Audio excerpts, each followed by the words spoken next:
ഇത് മുഖ്യമന്ത്രി പോയി പ്രധാനമന്ത്രിയെ കണ്ട് അവരുടെ ഒരു രാഷ്ട്രീയമായ ഒത്തുചേരലിന്റെ ഭാഗം കൂടിയായിട്ടാണ് ഈ പദ്ധതിയിൽ ചേരാൻ വേണ്ടിയിട്ടുള്ള ഈ തീരുമാനം. മുഖ്യമന്ത്രി പിണറായി വിജയന് വധഭീഷണിയുമായി മധ്യപ്രദേശിലെ RSS നേതാവ്. പിണറായിയെ വധിക്കുന്നവർക്ക് 1 കോടി രൂപ നൽകുമെന്ന് ഉജ്ജയിനിയിലെ RSS പ്രമുഖ് ഡോക്ടർ ചന്ദ്രാവത്താണ് പ്രഖ്യാപനം നടത്തിയത്. PM ശ്രീയിൽ ഒപ്പുവെച്ചതിന്റെ പേരിൽ CPM-നെയും മുഖ്യമന്ത്രിയെയും ചീത്ത വിളിച്ച് സ്വയം വിഡ്ഢികളാകുന്നതിനു മുമ്പ് ഈ വസ്തുതകൾ ഒന്ന് ശ്രദ്ധിച്ചു കേൾക്കുക. ആദ്യമായല്ല കേരളം വിദ്യാഭ്യാസ മേഖലയിൽ കേന്ദ്ര പദ്ധതി അംഗീകരിക്കുന്നത്. ഇതിനു മുൻപ് ദേശീയ വിദ്യാഭ്യാസ നയം ഉന്നത വിദ്യാഭ്യാസ മേഖലയിൽ നടപ്പാക്കാനായി BJP സർക്കാർ കൊണ്ടുവന്ന PM ഉഷ പദ്ധതി നമ്മൾ കേരളം 2024 തന്നെ നടപ്പാക്കിയിരുന്നു.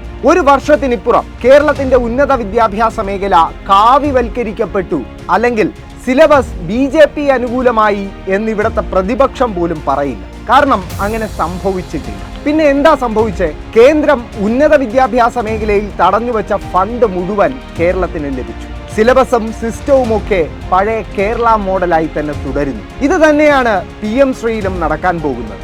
ഇനി ദേശീയ വിദ്യാഭ്യാസ നയമെന്ന് പറഞ്ഞ് ഭയം പരത്തുന്നവർ ഇത് ശ്രദ്ധിച്ചു കാണുക. ഈ നയം വിശദീകരിക്കുന്ന കേന്ദ്ര സർക്കാർ തന്നെ പുറത്തിറക്കിയ പുസ്തകത്തിലെ ഭാഗമാണ്. ഇതിൽ വ്യക്തമായി പറയുന്നത് സംസ്ഥാനങ്ങൾ അവരുടെ സിലബസ് തയ്യാറാക്കും എന്ന് മാത്രമല്ല, പാഠപുസ്തകങ്ങളും സംസ്ഥാനം തന്നെ തയ്യാറാക്കണം എന്നാണ്. അതായത് ദേശീയ വിദ്യാഭ്യാസ നയം അനുസരിച്ച് സിലബസ് കാവ്യവൽക്കരിക്കപ്പെടണമെങ്കിൽ അതാത് സംസ്ഥാന സർക്കാരുകൾ അത് അനുവദിക്കണമെന്നർത്ഥം. BJP സർക്കാർ NCERT പാഠപുസ്തകത്തിൽ നിന്നും ഒഴിവാക്കിയ ഗുജറാത്ത് കലാപം അടക്കമുള്ള മുഴുവൻ പാഠഭാഗങ്ങളും പ്രത്യേക പുസ്തകമായി നമ്മുടെ കുട്ടികളെ പഠിപ്പിച്ച വിദ്യാഭ്യാസ മന്ത്രിയാണ് നമ്മുടെ. അദ്ദേഹം കാവ്യവൽക്കരണത്തിന് വാതിൽ തുറന്നു എന്ന് വിശ്വസിക്കാൻ മാത്രം നിഷ്കളങ്കരാണോ നിങ്ങൾ? ഇക്കഴിഞ്ഞ ജൂലൈയിൽ റഹീം MP-ക്ക് നൽകിയ രാജ്യസഭാ മറുപടിയിൽ കേന്ദ്ര സർക്കാർ തന്നെ സമ്മതിക്കുന്നത് 2024-25 വർഷത്തിൽ സമഗ്ര ശിക്ഷാ ഫണ്ടിൽ 420 കോടി അനുവദിച്ചെങ്കിലും 1 രൂപ പോലും ഇതുവരെ കൈമാറിയിട്ടില്ല എന്നാണ്. നമ്മൾ ആദ്യം തിരിച്ചറിയേണ്ട വസ്തുത, സമഗ്ര ശിക്ഷാ ഫണ്ട് അടക്കമുള്ള ഫണ്ടുകൾ കഴിഞ്ഞ 2 വർഷത്തോളമായി തടഞ്ഞു വയ്ക്കുകയാണ് കേന്ദ്രത്തിലെ ഗുണ്ടാ സർക്കാർ. എന്നിട്ടും ഒരു ടീച്ചറുടെയും ശമ്പളം മുടങ്ങാതെ, ഒരു വിദ്യാർത്ഥിയുടെ പോലും സ്കോളർഷിപ്പ് മുടങ്ങാതെ, ഒരു സ്കൂളിലെ ഉച്ചഭക്ഷണം പോലും പ്രതിസന്ധിയിലാകാതെ നമ്മുടെ സംസ്ഥാന സർക്കാർ കാര്യങ്ങൾ മുന്നോട്ട് കൊണ്ടുപോകും. പക്ഷേ ഇനിയും ഈ സ്ഥിതി തുടരാനാകില്ല എന്ന് അരിയാഹാരം കഴിക്കുന്ന ഏതൊരു മനുഷ്യനും മനസ്സിലാകും. നമ്മുടെ തിരുവനന്തപുരം MP ശശി തരൂരും പറയുന്നത് ഇത് തന്നെയാണ്. Kerala Janapratininidhi, somebody who serves the people here, I can say that we need the centre's money in order to be able to pay our teachers, fix our roofs, look after our schools, improve our education. It is foolish to stand on an issue.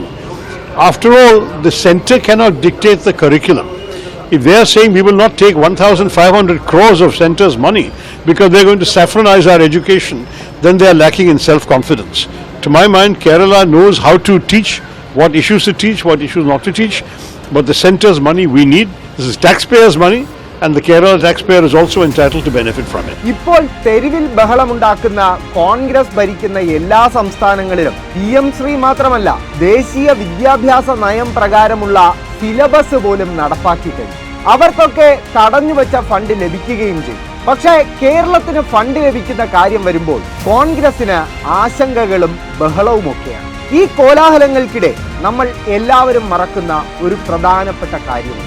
ഇത്രയും നാൾ നമ്മുടെ നാട്ടിൽ മാറി മാറി വന്ന ഗവർണർമാർ സർവകലാശാലകളെ കാവ്യവൽക്കരിക്കാൻ ഇറങ്ങിയപ്പോൾ ചെറുത്തു തോൽപ്പിച്ചത് SFIയും സംസ്ഥാന സർക്കാരുമാണ്. അവർ RSSന് വാതിൽ തുറക്കുമെന്ന് നിങ്ങൾക്ക് തോന്നുന്നു? മറക്കരുത്, ഗോൾവൾക്കറുടെ ചിത്രത്തിന് മുമ്പിൽ സാഷ്ടാംഗം പ്രണമിച്ച നേതാവിന്റെ പേര് BD Satheesan, party Congress. RSS തലയ്ക്ക് 1 കോടി രൂപ വിലയിട്ട നേതാവിന്റെ പേര് പിണറായി വിജയൻ, പാർട്ടി CPI. ഇനി നിങ്ങൾ തീരുമാനിക്കുക, ആരാണ് സംഘപരിവാറിന്റെ കേരളത്തിലെ ഏജന്റ്?